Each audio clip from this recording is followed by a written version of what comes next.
We are joined here on the drive on the Heister Automotive Group hotline by Brendan Marks of The Athletic. You can follow him on Twitter at Brendan R. Marks. You should check out all of his work on The Athletic. He has done a great job covering the Bill Belichick interview, potential hiring process, will they, won't they, with the Tar Heels, and that's basically what we want to get the details for. So Brendan, thank you for taking the time. We'll start with this. What is the latest? We've heard the ball is in different people's court. Can you kind of give us the closest you have to where it stands right now between Belichick and UNC?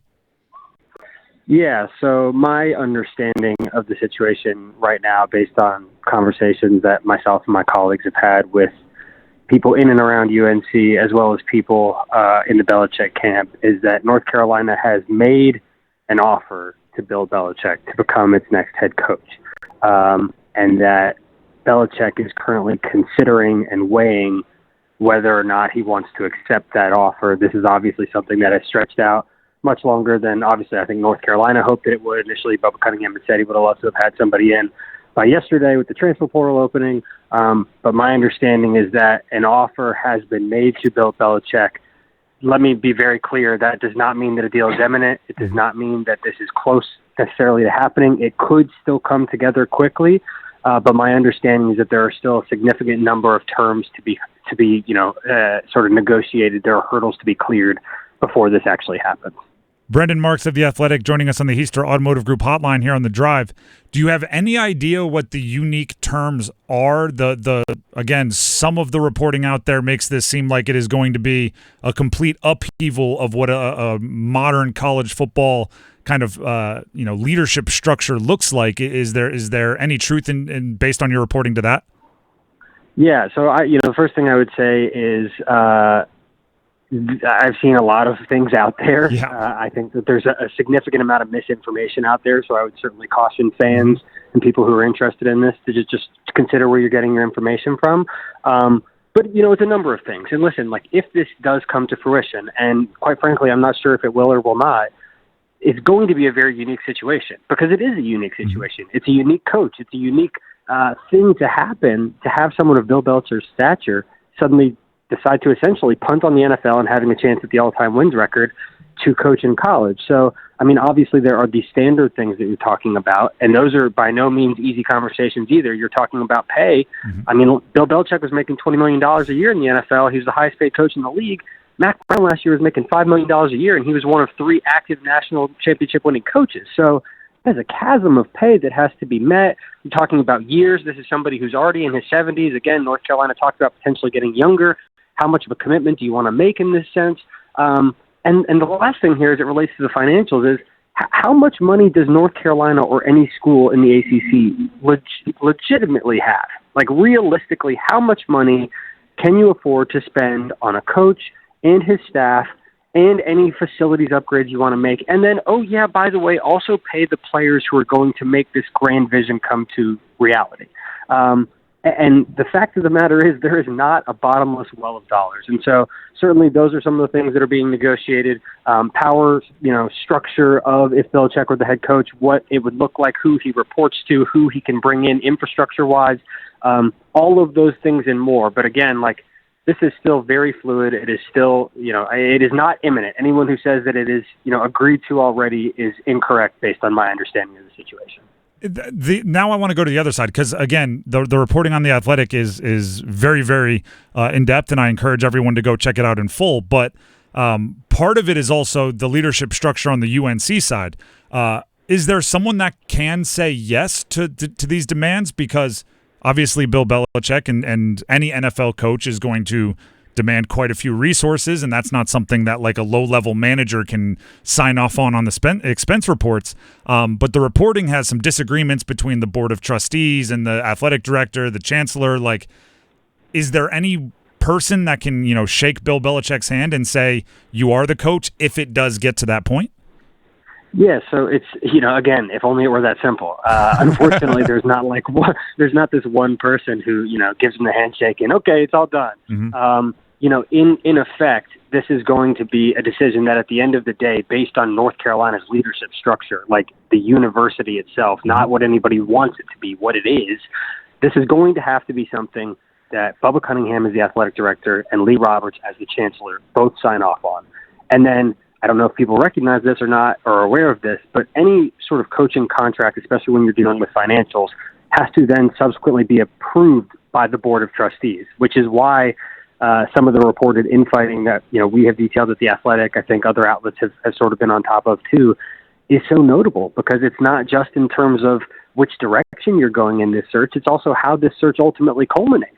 And so, again, no, there is not, the simple answer is no, there is not one person who shakes their hand. At the end of the day, Bubba Cunningham and Lee Roberts are the people who are going to make the decision about who North Carolina's head coach is. That is how North Carolina's internal power structure is set up for the athletic director and the chancellor to be the ones making that call. But of course, that does not mean that prohibits other people from making contact, from trying to get into the mix. And obviously some of that is what has made this process much, much more complicated than anyone imagined it would be at the onset. That voice you hear is Brendan Marks. Follow him on Twitter at Brendan R. Marks. Does some excellent reporting for The Athletic. Brendan, I'm just going to say a name, and you can tell me whether you think he's a part of this or if there's a role for him. Where does Steve Belichick come into all of this? That is one detail that I think, again, is still very much up in the air. Okay. And, it's a situation where, I've seen, again, some things out there about what he would or would not be promised. He doesn't have a bad job at the University of Washington right now. North Carolina's defense is an area that whoever becomes the head coach immediately has to rectify because the Tar Heels have been a disaster on defense for basically a decade now. So I would say that part of the equation, who in total, not just Bill Belichick's son, but who Belichick brings to North Carolina on his staff is still a work in progress as well.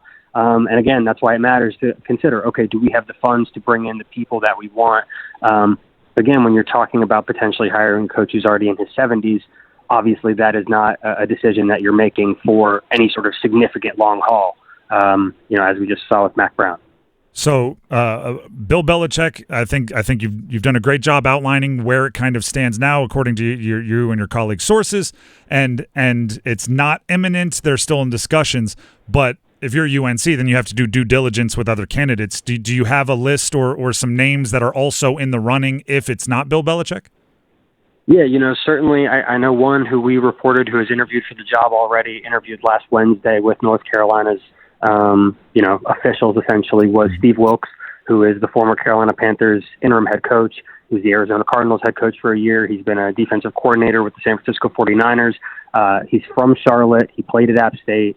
He last season was with the Charlotte 49ers in an advisory role.